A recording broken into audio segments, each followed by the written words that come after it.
olá, meus amores, tudo bem? Renata Tom, terapeuta sistêmica familiar, passando para trazer novidades, para trazer informações a respeito aí do novo desafio. Sim, temos novo desafio aí já lançado. Começa amanhã um desafio Cure a Criança e a Mulher Emerge. Sim, mais um empreendimento aqui do Voltando ao Lar, né? Em convergência em fé. Eu quero falar um pouquinho, começar aqui falando um pouquinho sobre o convergir em fé novamente. Por quê? Existe uma frase que diz o seguinte: não podemos curar o que não podemos sentir. Não podemos curar o que não podemos sentir. Eu já falei anteriormente como surgiu o convergir. E aqui eu quero deixar uma pergunta assim, bem clara. Para onde a alma olha? Você sabe para onde a sua alma olha?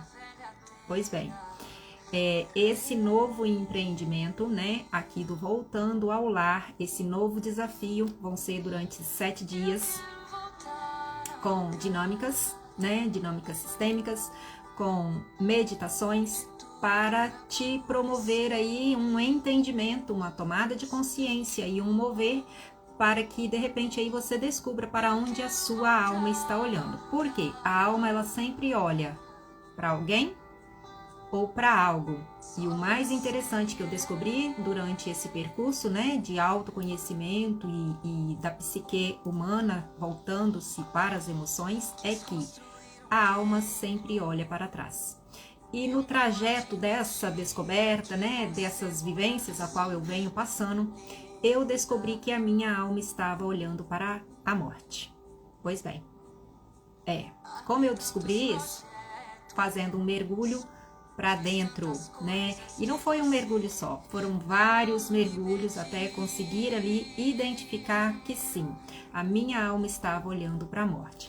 É como um carro que está indo em uma direção, rumo ao quê? Ao despenhadeiro.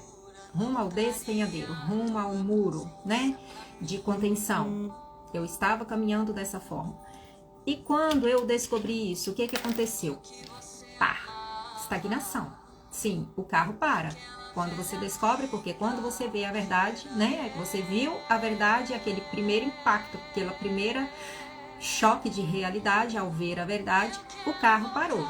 E aí, o que fazer? Se esse carro continua na mesma linha, na mesma direção, ele vai continuar indo o quê? Seguindo para a morte. Então, aí que entrou e Deus me deu, então, o nome do convergir em fé. Por quê? Esse carro precisa voltar. A música aqui mesmo diz, eu quero voltar ao lugar. Qual é esse lugar? Ao lugar da minha primeira essência, ao lugar de resgatar, né, e de ativar a minha identidade. Então, como se diz, esse carro estava indo para uma direção. Eu descobri, parei e estagnei. Mas não dá para fazer um movimento brusco de uma forma trágica e começar uma nova direção. É todo um processo, né? Uma conversão, ele depende de um processo, né, acentuoso. Então, esse processo é o quê? Desconstruir tudo aquilo que estava me levando para o caminho da morte, para que então eu pudesse voltar, me resgatar e começar a endireitar esse caminho para a vida. Afinal, qual o valor de uma vida? Quanto custa, né, uma vida? Você sabe o valor da sua vida, né? Quem sou eu para que tu me queiras com tanto carinho e com tanto amor, né? O sacrifício de Jesus ali na cruz, ele nos declara que esse amor, ele não tem preço. Ele é imensurável, né? O valor e o amor por uma vida. Então, diante de todo esse processo, diante de toda essa trajetória de descobertas, né? Trabalhando aqui dentro do Convergir em Fé, com todos os conteúdos, com tudo que eu tenho disponibilizado, né? Já vieram jornadas da cura da criança interior, já vieram 40 dias de devocionais aí com qual o propósito da vida, já vieram dinâmicas no grupo de WhatsApp, né, onde eu estive ali trabalhando com algumas dessas dinâmicas, já vieram outros devocionais, né, já veio o processo, né? O processo abrindo os nós, o outro processo, que é o somos um, né? Isso ali foi um compilado dentro de um processo, depois eu vou estar falando mais ao final o que é esse processo. E por que esse processo? Porque quando eu descobri para onde o meu carrinho estava indo, a minha vidinha estava indo lá para a morte, e eu fiz o meu processo de conversão e eu continuo vendo aqui muitas vidas indo para o mesmo caminho do qual eu estava indo, então eu preciso, né, sinalizar, cuidado, o caminho que você está indo, você pode ir para a morte. Mas eu não posso parar na frente dessa pessoa, né, e, você está indo para a morte. Esse lugar vai te levar para a morte, você precisa convergir, você precisa voltar, né? Não, então como que eu entendi que seria uma forma de alertar essas pessoas? E aqui então nasceu, né? O meu poder aqui criativo, ele acendeu as anteninhas aqui essa semana. Isso já vinha queimando no meu coração, mas ainda não estava totalmente formatado, né? Ainda estava naquele mapa mental e não formatado ainda dentro do processo. E essa semana isso tomou forma. Então essa forma, né, desse novo empreendimento serão 7 dias, começando amanhã. Já tem muita coisa aqui em pauta. Hoje eu viajei, custamos a chegar em casa, muita chuva aqui, ainda chove muito, mas a agenda estava ali porque vinha uma ideia e acrescentava, e o esboço assim já está praticamente aí no ponto. E o que eu quero falar um pouquinho mais aqui é o seguinte, histórias de cicatrizes, né? Todos nós temos histórias de cicatrizes, todos nós temos histórias de feridas, quem nunca, né? Vivenciou. E eu quero trazer um relato aqui, ela não tem nome, dentro da história, essa personagem ela não tem nome, mas eu coloquei como Emma, uma menina de 18 anos que ao sair do quintal da sua casa, ela ficou encantada, né? O computador aqui parou a música, gente, tá me dando uma zoeirinha aqui, só um instantinho que eu já vou dar uma pausa aqui geral. E ela ficou encantada com a quantidade de borboletas que estavam ali, né, revoando no jardim, no quintal da sua mãe. E o que ela fez? Muito entusiasmada, eu quero pegar uma, né? Quem nunca aí tentou pegar uma borboleta? João Lucas, por exemplo, ele tem medo de borboleta. Hoje ele já não se espanta muito, mas quando ele era bem pequenininho, ele tinha pavor de borboleta. Não sei de onde veio isso, né? Porque eu nunca tive medo de animais, nem de nada, mas ele tinha medo de borboletas. E o que a Emma fez? Correu na cozinha para pegar um pote de vidro para tentar prender ali uma borboleta. Só que o apavoramento dela foi tão grande que no percurso, no retorno para o jardim, ela caiu com esse pote na mão, num chão, né, de cimento bruto, de cimento batido. E ali o seu pulso teve um rasgo que precisou de 18 pontos, né, para estancar ali aquela ferida, né? Então 18 pontos a gente já imagina ali a gravidade dessa situação, né, desse corte e a profundidade. E ela termina dizendo o seguinte: toda vez que eu olho para minha cicatriz, a minha lagarta está rastejando até alcançar voo. E o que eu entendi disso? Que mesmo com essa cicatriz, ela não paralisou a vida com essa ferida, mas a cicatriz ficou ali. Toda vez que ela olha para aquilo ali, vai vir aquele dia, né? Aquele momento, certamente foi um momento assim favoroso, com um corte tenebroso daquele no pulso. E quando a gente olha para a palavra, lá em João 20, 24, 29, em resumo, diz o seguinte: veja minhas mãos, ponha sua mão na marca em meu lado. Não seja incrédulo, creia. De quem nós estamos falando aqui nessa passagem? Quando Jesus apareceu aos discípulos após a sua morte, ele tinha as suas cicatrizes. Ele tinha as suas marcas, as chagas. E João relata que Tomé quis ver as marcas do prego. Tomé quis ver para crer, né? Porque ele não acreditou que Jesus ali após o 3º dia de sua morte, ele havia ressuscitado, então ele precisou ir lá e tocar e ver, né, essas chagas, essas feridas, para então acreditar, para ter certeza que o Senhor estava ressurreto em sua frente. E muitas das vezes a gente olha para esse contexto, não seja como Tomé, né, precisar ver para crer que Jesus ressuscitou, sim, só que, como eu disse aqui na primeira frase, não podemos curar o que não podemos sentir, nós não iremos sentir se nós não vermos. Eu não tenho como sentir aquilo que eu não vejo. Então, Emma, voltando ao caso de Emma, toda vez que certamente ela olhava ali para o seu pulso e via, né, aquela cicatriz em forma de um lagarto, ela certamente vinha a lembrança e a recordação daquele dia. Então, olhando para cicatrizes curadas, como eu disse que eu estava caminhando para a morte, foi todo esse processo de entrar em contato com essas feridas, né? E passar o bálsamo, levar a verdade, levar a luz nesses pontos que havia trevas na minha vida e conseguir olhar para essa cicatriz aonde ela não me trouxesse mais dor, que ela estivesse ali curada. Então, em contradição ao que nós conhecemos aí, Tomé precisou ver para crer, não seja como Tomé precisando ver para crer que Jesus está ressurreto, eu jamais vou questionar isso. Mas em se tratando de nós, enquanto seres humanos, enquanto alma, né, na tricotomia do ser enquanto espírito, alma e corpo, nós entendemos que nós somos um corpo que possuímos um espírito e uma alma. Porém, eu quero te contradizer também que é ao contrário. Na realidade, nós somos um espírito e uma alma que habitamos em um corpo. E para que esse corpo, esse carro esteja seguindo a vida, o curso da vida saudável, o fluir da vida, né? Como diz, para frente. Então, essa alma precisa estar com as suas feridas cicatrizadas para que você consiga olhar para essa cicatriz, lembrar sim, porque não tem como esquecer. Então eu olho para minha lagarta que está aqui no pulso, eu lembro daquele dia, mas isso não me paralisa, isso não me traz mais dor, porque está cicatrizado, está curado. Isso me compõe.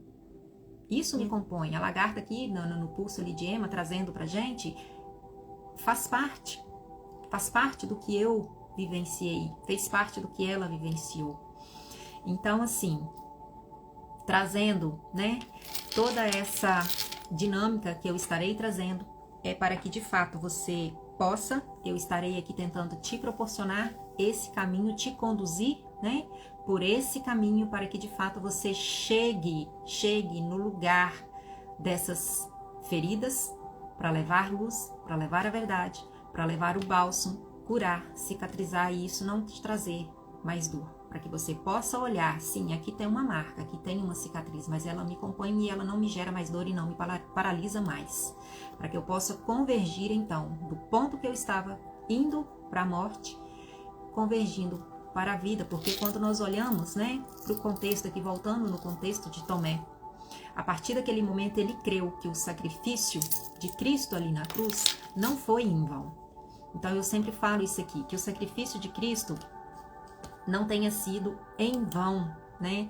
Porque a gente sabe que o mundo jaz no maligno.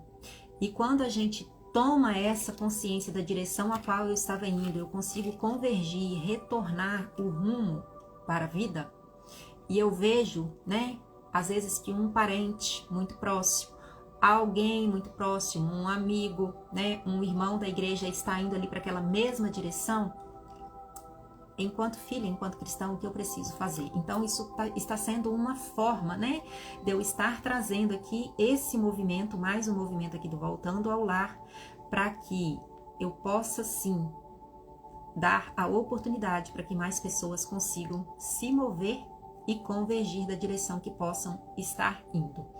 Então, se isso fez sentido para você, Tem um link na bio, você pode digitar eu quero aqui embaixo para mim te direcionar. Amanhã já começa o movimento, já tem muitas mulheres lá que adentraram de ontem para hoje no grupo.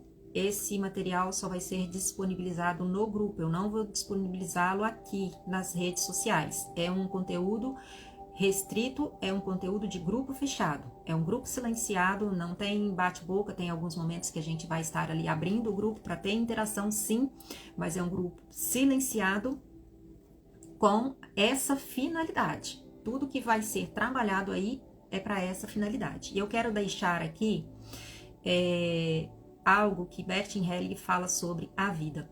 Naquilo que os pais dão e os filhos recebem, não se trata de uma forma qualquer de dar e tomar, mas do dar e tomar a vida.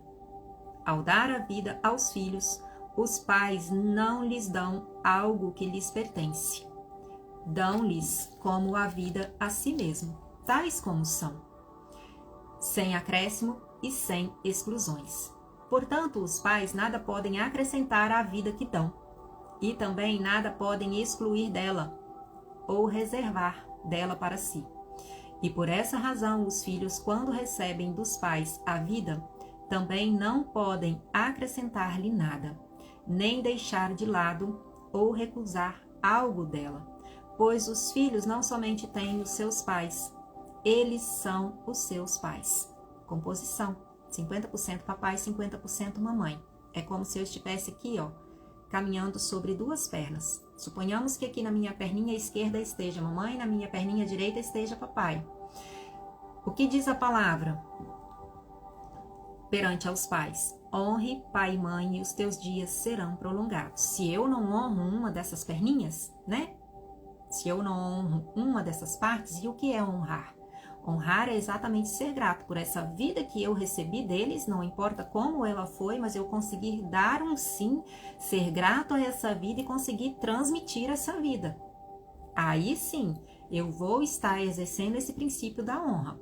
Porque se eu ainda estou com boletos, querendo reivindicar algo que eu não recebi, eu não estou sendo capaz de honrar. E se eu não estou sendo capaz de honrar, quer dizer que existem feridas em aberto que ainda não foram cicatrizadas. E quais são essas feridas? Rejeição, abandono, humilhação, traição, injustiça, né? E tudo isso vem o quê? Lá do nosso período de molde, desde a fase intrauterina, desde a fase do nascimento, né?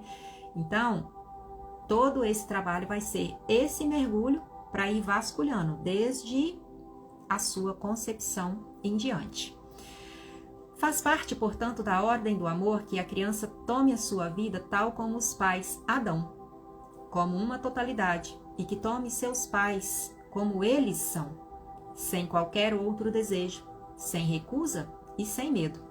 Esse ato de tomar é um ato de humildade, é humildecer, os princípios da constelação, honra, humildade e reconciliação. E a própria palavra nos diz que haverá um tempo em que os corações dos filhos serão convertidos aos dos pais e os dos pais aos filhos. Então é o processo da reconciliação. A reconciliação é curar essas feridas. Esse ato de tomar é um ato de humildade. Significa o quê? O meu assentimento à vida e ao destino. Destino é toda a minha trajetória de vida, é todo o meu campo de história e memória. Né? Então nós estaremos o quê? Acessando esse campo de memórias e de história da sua vida, que é o seu destino de vida, tal como me foi pré-determinado através de meus pais. Os limites que me foram impostos, as possibilidades que me foram dadas, os enredamentos do destino dessa família, tanto na culpa da família ou no que haja de pesado e de leve nessa família, seja o que for. É um assentimento a tudo tal como foi. Podemos experimentar em nós os efeitos dessa aceitação, imaginando que nos ajoelhamos diante dos nossos pais e também da nossa mãe.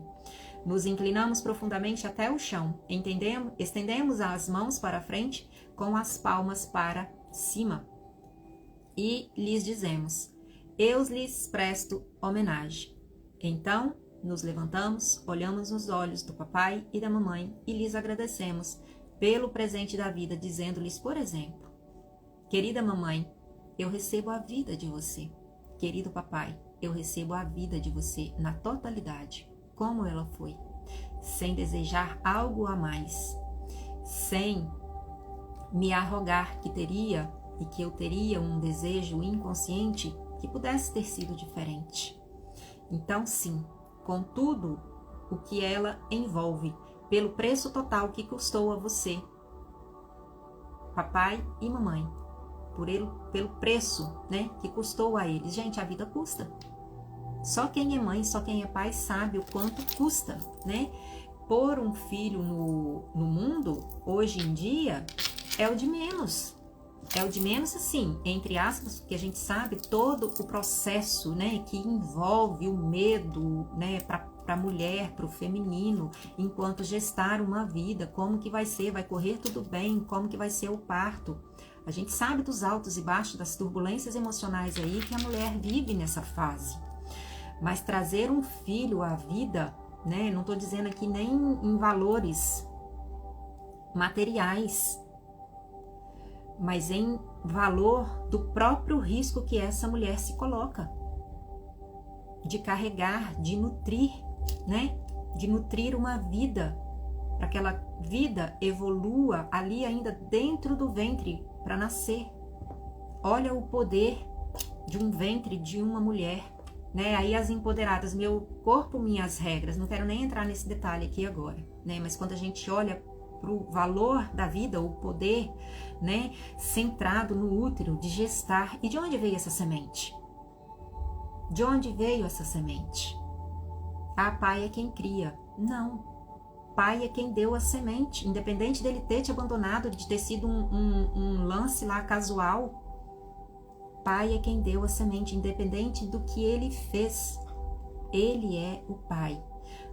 Então, entrar em contato, né? Porque se você olha, meu pai me abandonou, olha a ferida que existe aí. Olha o trauma que existe aí da rejeição, do abandono. Como olhar para isso, Renata? Como curar isso? Porque eu tô com o meu carrinho indo pro muro. Tô batendo de cara no muro. Tô indo pro despinhadeiro. Como que eu olho para isso? Não tem outro recurso, gente. É ver. Ter coragem de ver. E decisão. Aqui entra o que eu falei no vídeo anterior. Decisão. Não basta querer. Renata, eu quero. Não importa o que eu vou ver, mas eu quero ver. Você quer mesmo? Você decidiu? Que é decisão. E uma decisão custa. Uma decisão é dolorosa, porque implica movimentos. O meu carrinho, quando estava indo ali pro muro, com a cara no muro da morte, eu tive que decidir. Ou eu continuo caminhando para a morte, ou eu converjo e faço o movimento de voltar para a vida. Senão, meu filho estaria órfão hoje. E o meu marido, não vou dizer viúvo, porque certamente ele estaria com outra. Talvez não. Veio até um nó aqui na garganta, gente. Eu acho que eu nunca falei dessa forma. Mas veio um nó na garganta. Se eu não acordo para a verdade, que a minha vida estava indo. Por várias vezes eu falei para o meu esposo nesse processo, durante esse processo.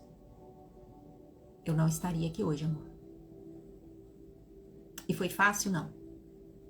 Por isso eu já te alerto. Decida. Decida. Eu não sei o que está se passando. Eu não sei quais as feridas que você carrega, mas Deus sabe. E o sacrifício de Cristo ali na cruz não foi em vão. Quando nós olhamos para o sacrifício da cruz foi a maior compensação. Foi a maior compensação. Compensou o quê, Renata? Compensou a morte dando a vida.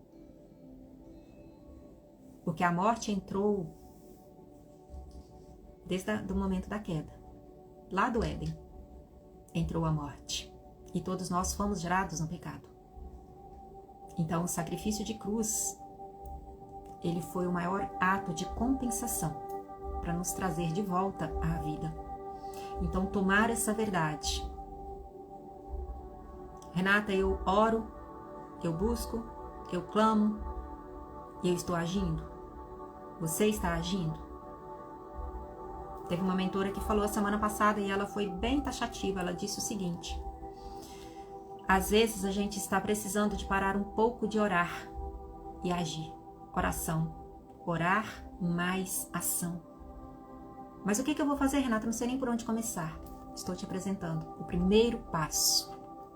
O primeiro passo para você começar a entender o que tem te levado de cara contra o muro. Se é que você está nessa condição. Porque talvez você está indo, mas está de boa.